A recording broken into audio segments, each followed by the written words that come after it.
Hey everyone, I'm Natalie Bencivenga, host of 5 Minutes With. This week I am so excited to have Chef Claudy Pierre with me. I have been following him for a long time on social media, always trying to see what he's doing next because there's always something cooking, if you want to use a fun pun, with him. So I was so excited to finally have him on the show. So thank you so much for joining me.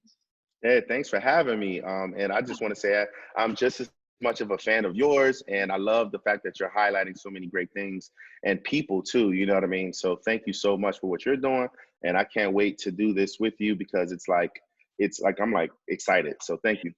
Well, I appreciate it. I know the last time you and I had a phone conversation, I think we could have talked for just hours and hours. And I think we solved all the world's problems too, which Right, exactly. So before we begin though, talking about what's going on currently, can you fill people in on what you do and how you kind of became who you are in the community? So I'm Chef Claudy Pierre, but a lot of people know me as Claude or Chef Claude. I like to say that I am a food and hospitality um, teacher, if you will, and student at the same time. I was born and raised in Brooklyn, New York City. We Mhm. lived in Jersey for a while, so major metropolitan city kind of guy. My family is of Haitian descent, so my mom and dad came here in the early 80s from Haiti. So very resilient. If you know Mhm. anything about Haiti, 1804, and the Haitian, the pride, it's real. We love to work hard and we love to serve others, but we love to fight, especially like revolution is Mhm. something that we do. So one of the things that I've done young is like we do everything in the kitchen. So from a Caribbean, island background, everything, you got your report card and you reviewed it in the kitchen. You got you know the first phone call with the phone that was connected to the wall in the Mhm. kitchen, and you had to stand there and have those conversations Oh right there. yeah. We cracked all the jokes in the kitchen. When Mhm. you got the bad news, it was in the kitchen. So I had a natural knack to be in the kitchen. My grandmother, Lucienne de Sources, who's 91 right now, Oh. yeah, she just beat COVID, which is weird and crazy. She's one of the strongest people I know. She actually taught me, and I thought I was tricking her. So I'm like, yeah, grandma, I want to taste this so I could get an early taste. And Mhm. she actually spun it. And next thing you know, I'm like making rice and making chicken, and she's in the room chilling. And I'm I like, wait love a it. minute. Like, I thought I was tricking Put you to her. work. How does she reverse it on me? Needless to say, all my siblings, I have 8 siblings and always cousins and everything, always in the kitchen, like I said. They would be like, hey, make us some noodles or make them some pasta. We can do this. And I ended up being in the kitchen all the time. Long story short, in high school, I was a standout football player, but I Mhm. also wanted to be like a ladies' man. I wanted to be the man. You know how it is. And I got into a little bit of trouble, and I lost some scholarship opportunities. And the one thing that I had that I loved and I was passionate about was cooking. Mhm. So I ended up coming to Pittsburgh, um, um, to the Le Cordon Bleu Culinary School right downtown. Oh, And I loved my experience. I graduated in '05, mhm. and I was working since the second day I was here under chefs like Chef Greg Alazan, Derek Stevens, Chef Yves Carreau, who passed away recently under Sonoma Grill, Ceviche, Nola Perle, all those restaurants. So Wow. I got to have a really robust culinary background in serving and managing. And then I also worked for a couple of hotels like the Hilton Hotel before it was the Wyndham, which then transferred me to the Waldorf Astoria and back home in New York City for a couple of years. So I got a pretty extensive hospitality background. And then from a community standpoint, I've been able to all the way through notice that the majority of the people in the heart of the house, not just, we call it the back of the house, but a lot of us call it the heart of the house, are people Italians do that from, too. exactly. So that's where all the love comes from, all the Mhm. smells and all the feel good and the Right. cleanliness of your hotel and your restaurant. And I've noticed that these are the people that I grew up with. My mother was a housekeeper, and and obviously, chefs and cooks come run through the family. And we were able to say, hey, we're going to start Eminent Hospitality, our own hospitality solutions company, which allows people to get a real nice firsthand look on what hospitality looks like and Mhm. how we can integrate into hotels and restaurants and move up the ladder, not just be dishwashers, housekeepers, but we can train people front of the house, heart of the house, and become management and ownership and enterprise and really do it on a bigger scale. So that's where the birthing of Eminent Hospitality came. And that's a little bit about me and my history and how I got to Pittsburgh. That's amazing. And what I really love about that is the idea of ownership and having that sense of agency. And from what I've seen from your social media and the work that you do, that's a really big part, I think, at least from my perspective, of your work is creating an empowerment for people, creating spaces for people to be able to do for themselves too, which I think is really important in building community. So having said that, you got into a little bit of trouble. So what would you suggest for maybe young people who have talents, but maybe they, go off the road for a little while and come back? How did you do that? Explain.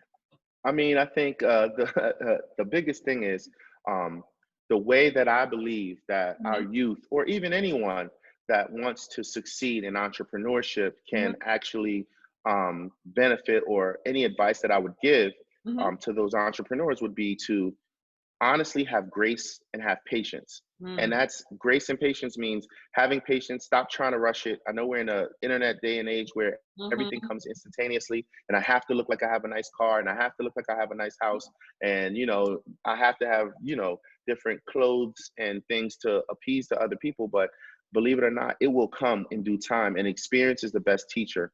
The Yeah. other thing is having grace with others. So understanding that that person that's your mentor or your parent loves you, and they make mistakes too. Mhm. Having grace with them, but most of all, having grace with yourself. Sometimes we are our biggest critic, and we start to down ourselves. Oh, I wasn't good enough, or man, I messed that up.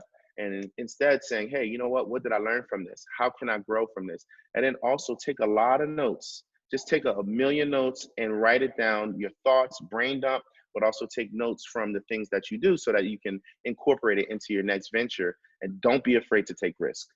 I love that. And I'm actually going to take all of that advice for myself too, because I think that's all very usable for anyone, no matter where you are on your journey. Because I've always Yeah. known success, you think it's a line, but it's actually it's actually a Oh cliff, man. right? And Yeah. that's why I keep saying grace and patience, Yep. because it's like, you know, I want to rush and do this, and I got a great idea, but it doesn't come all at once, right? So you're going to have some grace with whatever's happening, and understand that things do happen, but then keep going, and be repetitious. So it's a waiting game, but it's also pushing and pulling when you can. Grace and patience. And speaking of grace and patience, you've been so active in your community. And the thing that really grabbed my attention earlier this year was the E.A.T initiative that you've been involved in, especially amid everything that's going on between COVID, the economic collapse, all of these injustices that are happening nationally as well as locally. I think what you're doing with the E.A.T initiative is so necessary and important. Could you share with everybody what you have going on with them? Absolutely.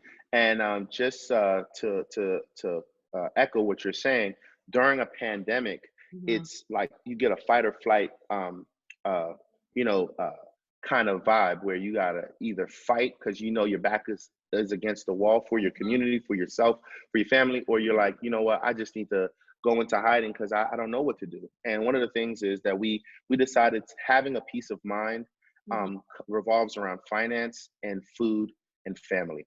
So Mhm. what we did is we understand that food is a major part. We already had this program. We named it because my grandmother, she had to have her leg amputated. Even though she cooked the world, she diabetes causes. So we said we're going to create the EAT initiative, empowerment, awareness, and training. So E.A.T, empowerment, awareness, and training around food. So we do cooking demonstrations live or virtually, and you can check us out on our website as well. Cooking demonstrations. We also provide fresh produce from the Farm to Families program with Monty Verdi, Which is who is a super local farm. important, Oh my gosh! We so right? we believe that food, air, and water is a right to people. So we doing our part with the food. We're providing people who don't have Mhm. access to fresh fruit and produce. And we are excited because we've been able to really have some large contracts with farms to be able to really get food to the people. And we're training them we're training them to be serve safe certified and handle the food and know how to actually cook, do recipes virtually, whatever the case may be, throughout the pandemic. So even with store closures and people not being able to get out, we've been able to really empower and make people aware and train them around food and food security. So we've been excited for all the partners and the people that have supported us and all the people who have been benefiting from it. No, I love that because it's like that old adage of, give a man to fish or teach a man to fish, right? And Yes, so I think exactly. that's really awesome. So we're coming to the end of the 5 minutes with, but I would love to know, somebody that has come from Brooklyn, your family's from Haiti, you're living in Pittsburgh.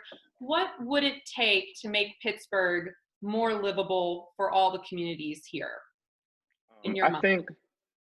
think one of the biggest things that I found is that what it takes for Pittsburgh to become a more livable city Mhm. is for Pittsburgh to start to understand that everyone's not the same, and that's okay. And Mhm. so when we talk about the different cultures, it's not just white, black, and Right. Asian and Jewish. It's literally what people do. Like there's steel mill culture. There is, medical, like it's medicine, education, food, or hospitality. There's a lot of different sectors, and now tech, right? So understanding the different cultures and understanding how we can get people to learn and also be very hands-on as it comes to different tiers of where they fit in. The other thing I would say about making the place a more livable city is to be honest. Like it's okay. Like there is racism and there is a lot of things that are not going in the direction that us as people who want to have relationship think it's the best. But we need to now address it and not be too shy to have certain conversations. Just because you don't experience it personally doesn't mean it doesn't exist. And then lastly, I want to say, having trying to break these silos. We Mhm. have a lot of silos in different sectors, whether it's media, whether it's hospitality, whether it's medicine, community development, or development as a whole. There's a lot of people doing great work, and we're scared to talk to each other. I don't want you to steal my idea. Yep. That's me. That's that. And we need to start breaking these silos so that we can actually come together. I could do some damage if I poke you like this, but with all my hands together as a fist, I could really do a Right. knockout blow. So I know that's kind of corny, and I'm a dad, so that's kind of corny. But it's You're kind of one allowed of those one things. dad I joke guess for true. sure. Yeah, one. So you know what I mean. Kind of give them the knockout punch. You know what I mean. If we come together and do that. So I think that's the kind of approach that I think it is versus saying, well, I'm over here, you're over there, you stay in Fox Chapel, I'll stay on the hill, you stay on that side. It's like, no, like actually there's some things that we can actually work together on to help and leverage resources so that we can actually make a bigger impact throughout the city. No, I think that's amazing. And I appreciate you so much for taking time out of your super busy schedule Thank to you. chat with Thanks for me. having me. Oh, I adore you. And I look Yes, forward to yes, seeing what likewise. else is going on. And thank you again for being a part of 5 Minutes With. So have a great one. Have a great day. Thank you so much and talk to you soon. Definitely.